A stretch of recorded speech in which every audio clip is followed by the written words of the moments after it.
নমস্কার, সবাই কেমন আছেন? আশা করছি সবাই সুস্থ আছেন, ভালো আছেন।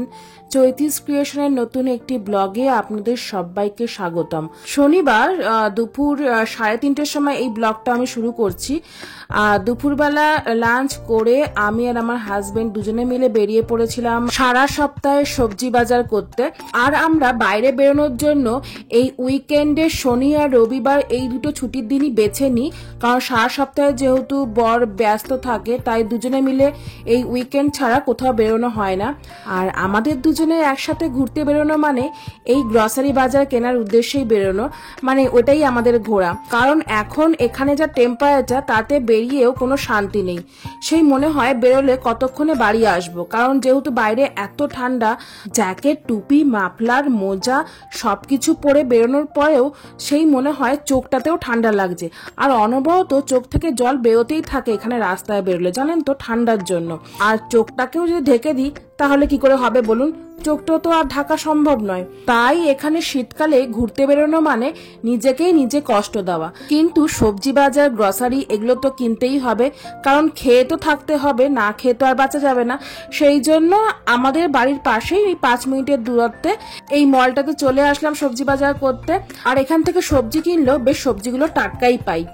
তারপর এখানে বেশ লস্যি বিক্রি হচ্ছিল, কিন্তু ঠান্ডায় আমি লস্যি নেব না, আমি দই নিতে এসেছিলাম এখানে। আবার এখানে জানেন তো দইয়ের না কতটা পরিমাণে ক্রিম থাকবে দইয়ের ভেতর তার আবার পার্সেন্টেজ হিসাবে বিক্রি হয়।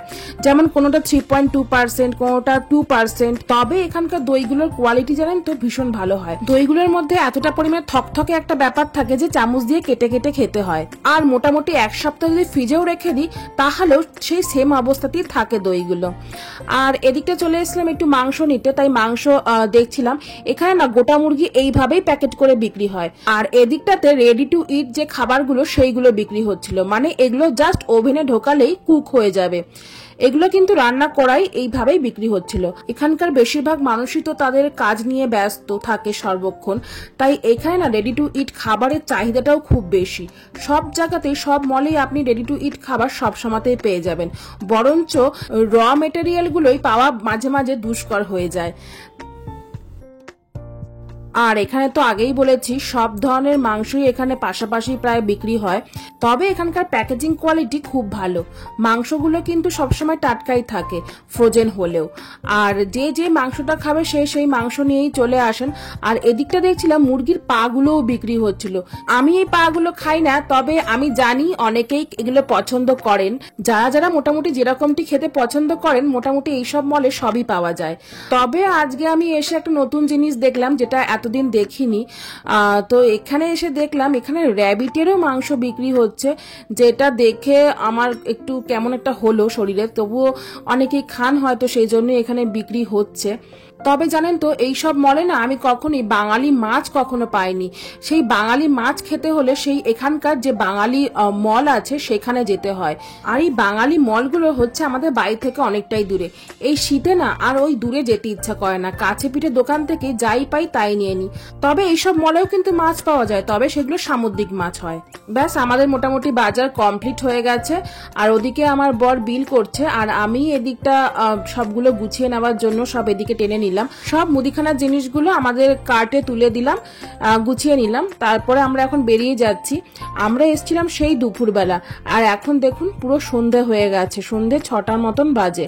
আর এই গ্রসারি বাজার করতে আসলে না মোটামুটি খুবই লেট হয়ে যায়। মোটামুটি 3 ঘন্টা তো লেগেই যায় এই গ্রসারি বাজার করতে করতে, কারণ সব জিনিস তো একই সঙ্গে একই জায়গায় পাওয়া যায় না। এক একটা জায়গায় এক একটা জিনিস, সেই খুঁজে খুঁজে বার করতে করতে অনেকটাই লেট হয়ে যায়। চলুন তবে এবার বাড়ির দিকে যাওয়া যাক। আর এতটা লেট হয়ে যায় বলেই আমরা না সবসময় খেয়ে দিয়ে তারপরেই আসি, কারণ এখানে আসলে মোটামুটি 3 ঘন্টা তো হাতে রাখতেই হয়, 3 থেকে 3.5 ঘন্টা। আর যখন কেনাকাটি করি তখন না টাইমটা ঠিক বুঝতে পারি না, তখন সব জিনিস দেখে মনে হয় এটা নিই, এটা কেমন, এটা দেখি। ও তো এই করতে করতে টাইমটা যে কখন কিভাবে চলে যায় বুঝতে পারি না। যখন সব বিল করে নিয়ে বাইরে আসি তখন দেখি ঘড়িতে এতটা বেলা হয়ে গেল। ব্যাস, এরকমই হয় প্রত্যেকবার। আর এই রাতের বেলা যেন আরো ঠান্ডায় বেশি কষ্ট হচ্ছে এখন। দিনের বেলাটায় রোদের একটু তাপ থাকে, তাই জন্য অতটা কষ্ট না হলেও রাতের বেলাটা যেন বেশি কষ্ট হয়। হাতে গ্লাভস পরা থাকলেও তাও মনে হয় হাওয়াটা যেন গ্লাভসের ভেতর দিয়ে পুরো ভেদ করে ঢুকে যাচ্ছে হাতে। আর এখানে না একটা জিনিস আমি খুব ভালোভাবে লক্ষ্য করেছি, এখানকার টেম্পারেচার যত না থাকে তার থেকে ফিলস লাইকটা যেন বেশি থাকে, আর এই ফিলস লাইকটার জন্যই আমাদের আরো বেশি ঠান্ডা লাগে।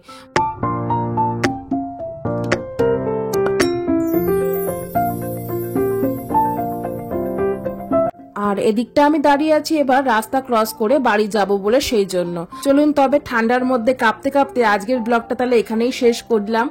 দেখা হবে নতুন একটা ব্লগে, ততক্ষণ অবধি ভালো থাকবেন, সুস্থ থাকবেন, টাটা।